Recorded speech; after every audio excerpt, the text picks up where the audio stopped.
नमस्कार दोस्तों, आपके अपने YouTube channel only RPC with कुदड़राम में आपका स्वागत है। आज की इस वीडियो में हम पढ़ेंगे जल संसाधन एवं संरक्षण के बारे में।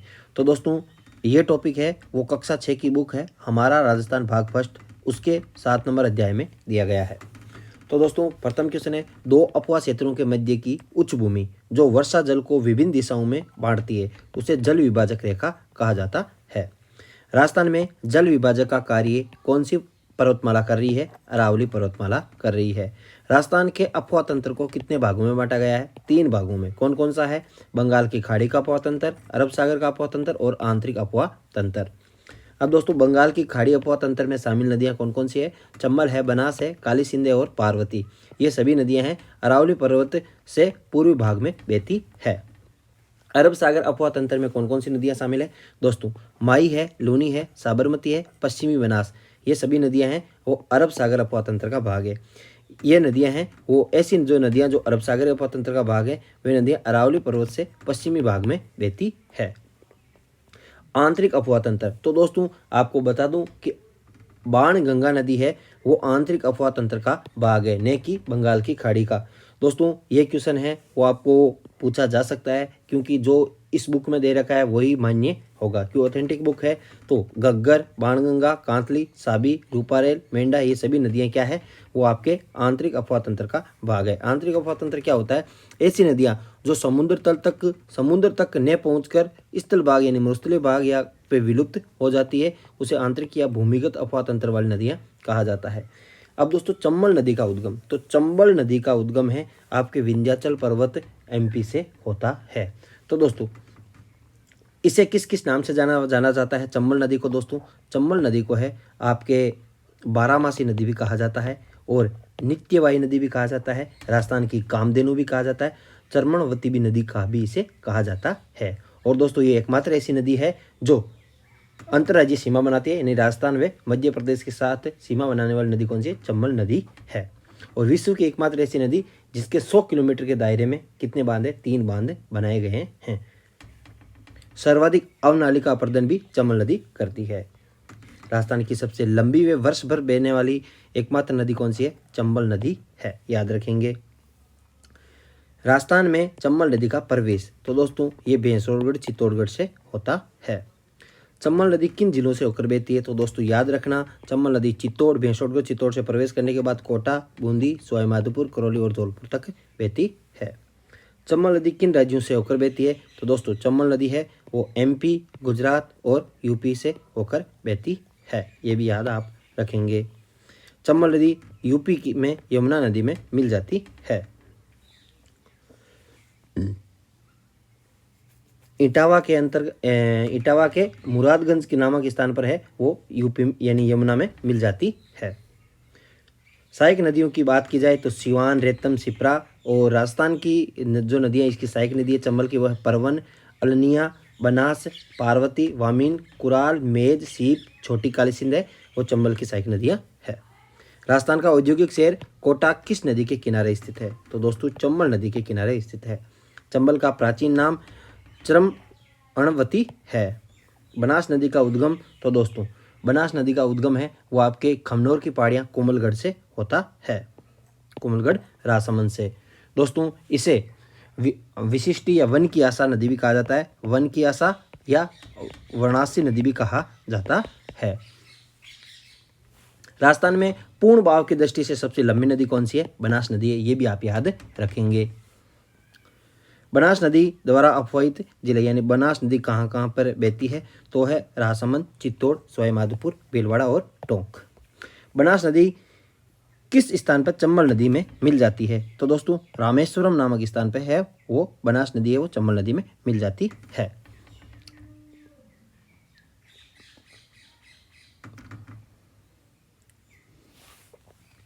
पूर्णतः राजस्थान में बहने वाली सबसे लंबी नदी कौन सी है? बनास नदी है। बनास नदी की लंबाई कितनी है? 480 किलोमीटर है। बनास नदी की सहायक नदियां, तो दोस्तों बनास नदी की यदि सहायक नदियां आपसे पूछे तो उसकी एक आसान सी ट्रिक है, बनास, खैराज, उचित, भला व अटूट सा। तो दोस्तों इसमें बेती कहाँ पे? चित्तौड़, अजमेर, सवाईमाधोपुर, टोंक और भीलवाड़ा और राजसमंद। और बनास नदी की सहायक नदियां पूछे तो इसमें बेडच है, मेनाल है, मानसी है, खारी है, कोठारी है, ढील है, डाई है, मोरेल है और काली सिंध और सोहेदरा इसकी प्रमुख सहायक नदियाँ है। टोंक व सवाई माधोपुर नगर किस नदी के किनारे है? बनास नदी के किनारे है। लूनी नदी का उद्गम, तो लूनी नदी का उद्गम है वो गोविंदगढ़ अजमेर, यानी अजमेर जिले में गोविंदगढ़ के निकट सागरमती या सरस्वती नामक दो जलधाराओं से मिलने से इस नदी का उद्गम होता है। लूनी नदी द्वारा अपवाहित जिले, तो दोस्तों लूनी नदी द्वारा अपवाहित जिले कौन कौन से हैं? तो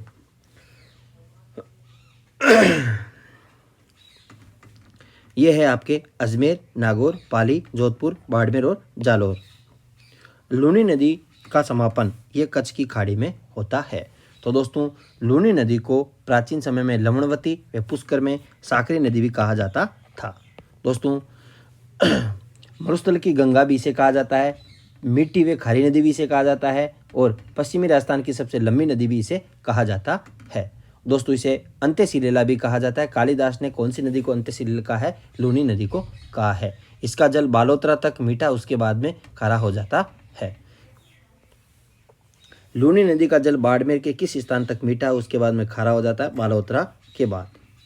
लूनी नदी की सहायक नदियां हैं, तो लूनी नदी की सहायक नदियां हैं जोजड़ी, बांडी, जवाई, मीठड़ी, खारी, सुकड़ी, सागी और गुहिया उपयुक्त सभी।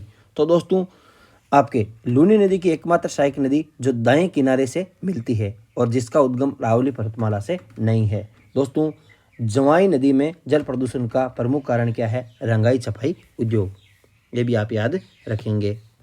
माही नदी का उद्गम, दोस्तों माही नदी का उद्गम है मध्य प्रदेश के धार जिले के अमरोह पहाड़ी से होता है, यानी विंध्याचल पर्वत। एमपी के धार जिले की अमरोह पहाड़ियों से उद्गम होता है और मेहद झील, कौन सी? मेहद झील से इसका उद्गम माना जाता है। इसे आदिवासियों की गंगा भी कहा जाता है, वांगड़ की गंगा, कांठल की गंगा, क्योंकि माही नदी का किनारा कांठल कहलाता है। दक्षिणी राजस्थान की स्वर्ण रेखा भी इसे कहा जाता है और राजस्थान के इसके प्रवाह क्षेत्र को 56 का मैदान भी कहा जाता है। 3 राज्यों में ये बहती है, एमपी में और गुजरात में और राजस्थान में ये बहती है। कर्क रेखा को 2 बार काटती है ये नदी। राजस्थान में माही नदी द्वारा अपवाहित जिले वो है आपके डूंगरपुर। माही नदी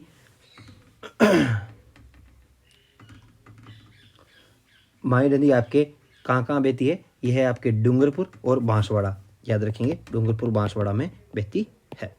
माही नदी का समापन, माही नदी का समापन है वो खंभात की खाड़ी में होता है। माही नदी की और महत्वपूर्ण प्रश्न क्या है इसमें कि कांडना बांध है वो माही नदी पर स्थित है, आप याद रखेंगे। कांडना बांध कौन सी नदी पे है? माही नदी पर स्थित है। माही नदी की कुल लंबाई 576 है, जिसमें से 171 किलोमीटर है और राजस्थान में बहती है। तो उद्गम स्थल दे रखे हैं और सूची मिलान चिन्ह करना है हमें। तो दोस्तों चंबल नदी है, इसका उद्गम कहाँ से होता है? जानपऊ पहाड़ियों से होता है। और बनास का उद्गम कहाँ से होता है? बनास का खमनोर से होता है, खमनोर की पहाड़ियों से। लूनी का कहाँ से होता है? नागपाड़ से होता है। माही का कहाँ से होता है? माही का मेहू पहाड़ी से होता है। कौन सा युग्म गलत है? तो चंबल को चंबलवती कहते हैं, बनास को लवणवती नहीं कहते, लूनी को लवणवती कहते हैं। दोस्तों बनास को क्या कहते हैं? कमेंट बॉक्स में जरूर बताएं। माही को कांठल की गंगा, बाण गंगा को अर्जुन की गंगा, बनास को क्या कहते हैं? वन की आशा व लूनी को लवणवती कहते हैं। किस नदी का उद्गम जयपुर जिले में स्थित अरावली की विराट पहाड़ियों से होता है? तो दोस्तों वो नदी है बाण गंगा नदी, जिसे अर्जुन की गंगा भी कहा जाता है। अब दोस्तों बाण गंगा नदी इसकी सहायक नदियां पूछे तो सूरी नदी व पलोसन और गुमटी नाला इसकी सहायक नदियां मानी जाती है।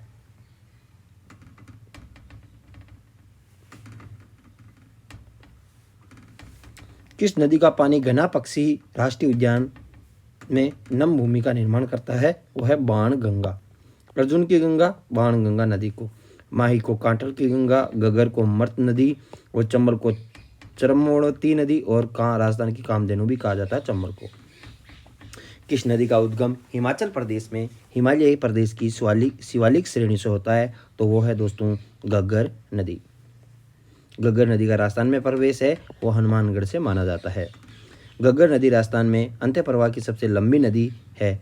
यह कहाँ भूमिगत हो जाती है? तो दोस्तों ये गंगानगर में भूमिगत हो जाती है। किस नदी को प्राचीन समय में सरस्वती नदी का अवशेष अथवा सहायक नदी माना जाता है? वो है घग्गर नदी। घग्गर नदी के तल को स्थानीय भाषा में नाली कहा जाता है, याद रखेंगे। किसने नदी घाटी परियोजनाओं को आधुनिक भारत का मंदिर कहा है? तो वो है जवाहरलाल नेहरू। नदियों पर बांध बनाने से जल विद्युत उत्पादन, सिंचाई, पेयजल, वृक्षारोपण, भूमिगत जल स्तर में वृद्धि, बाढ़ नियंत्रण होता है। इससे मृदा अपरदन, पर्यटन, कई प्रकार के उद्देश्य पूरे होते हैं। इसी कारण से इसे बहुउद्देशीय परियोजनाएं कहा जाता है। राजस्थान में प्रमुख नदी घाटी परियोजनाएं कौन कौन सी है? तो चंबल परियोजना, बिसलपुर परियोजना, माही बजाज सागर, सरदार सरोवर परियोजना। चंबल परियोजना किन राज्यों की संयुक्त परियोजना है? तो दोस्तों राजस्थान व एमपी की है। चंबल परियोजना के अंतर्गत कुल कितने बांध बनाए गए हैं? तो दोस्तों 4 बांध बनाए गए हैं। चंबल नदी पर निर्मित बांधों का सही क्रम कौन सा है? तो दोस्तों गांधी सागर, उसके बाद में राणा प्रताप सागर, उसके बाद में जवाहर सागर, उसके बाद में कोटा बैराज है।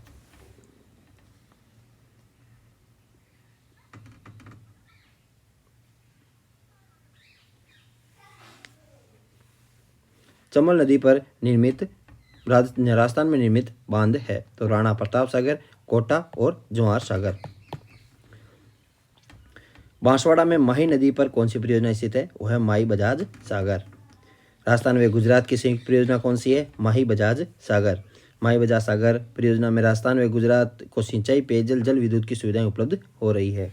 टोंक जिले में टोडा रायसिंह नगर के पास बिसलपुर गांव में सिंचाई परियोजना का उद्देश्य किस परियोजना का निर्माण किया गया? वो थी बिसलपुर परियोजना।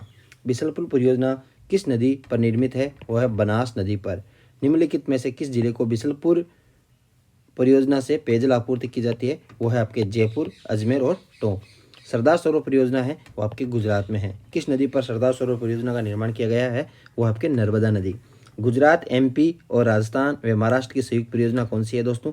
वो आपके सरदार सरोवर परियोजना है। नीचे कुछ कथन दिए गए हैं तो दोस्तों सही उत्तर का चयन करना है हमें, कौन सा कथन इसमें सही है। तो दोस्तों पाली जिले में ज्वाई नदी पर ज्वाई परियोजना स्थित है, सही है। डूंगरपुर जिले में सोम नदी पर सोम कमला अम्बा परियोजना का निर्माण हुआ है। उदयपुर में मानसी वाकल परियोजना का निर्माण किया गया है, ये सही है। प्रतापगढ़ जिले में जाखम नदी पर व्यास है, नहीं है। तो 4 नंबर ऑप्शन इसमें गलत है, बाकी 1, 2 और 3 इसमें क्या है? राइट है। राजस्थान में पाए जाने वाले पारंपरिक जल स्रोत कौन कौन से हैं? तो दोस्तों कुएं, बावड़ियाँ, खड़ीन और जोड़ और टाँके, ये सभी क्या है? पारंपरिक है। और टाँका साधन है तो दोस्तों ये टाँका है वो वर्षा जल संग्रहण का एक साधन है। जल संरक्षण हेतु खड़ीन का प्रचलन किस जिले में सर्वाधिक है? वो है आपके जैसलमेर में। राजस्थान में सर्वाधिक सिंचाई का स्रोत कौन सा है? वो है कुएं, नलकूप। सिंचाई की जल संरक्षण की दृष्टि से उत्तम विधि कौन सी है? तो है दोस्तों आपके बूंद बूंद सिंचाई परियोजना। वर्तमान में जल संरक्षण की प्रचलित तकनीक कौन सी है? तो दोस्तों है रूप टॉप जल संचयन और वाटर हार्वेस्टिंग, दोनों है। घर की छत से गिरे वर्षा के जल को घर के नीचे बने कुएं में एकत्रित किया जाना जल संचय की कौन सी तकनीकी है? वो आपके रूप टॉप जल संचयन। वाटर हार्वेस्टिंग तकनीकी द्वारा वर्षा के व्यर्थ बहने वाले भूमि जल को भूमिगत किया जाता है वाटर हार्वेस्टिंग में। इसमें घर की छत पे जो पानी है उसको इकट्ठा किया जाता है और वाटर हार्वेस्टिंग में है इसमें व्यर्थ में जो पानी बहता है उसे भूमिगत किया जाता है। झीलों की नगरी है उदयपुर को कहा जाता है। राजस्थान की मीठे पानी की सबसे बड़ी मानव निर्मित झील कौन सी है? तो मानव निर्मित झील आपके जयसमंद झील है। जयसमंद झील के बारे में कथन, कौन सा कथन सत्य है या सत्य पूछा है दोस्तों? तो जयसमंद झील का निर्माण मेवाड़ के महाराणा राज सिंह ने 1687 से 1691 में गोमती नदी के किनारे करवाया, सही है। मानव निर्मित मीठे पानी की सबसे बड़ी झील मानी जाती है, इसे डेबर झील भी कहा जाता है। नटनी का चबूतरा, तो दोस्तों नटनी का चबूतरा यहाँ पर नहीं है।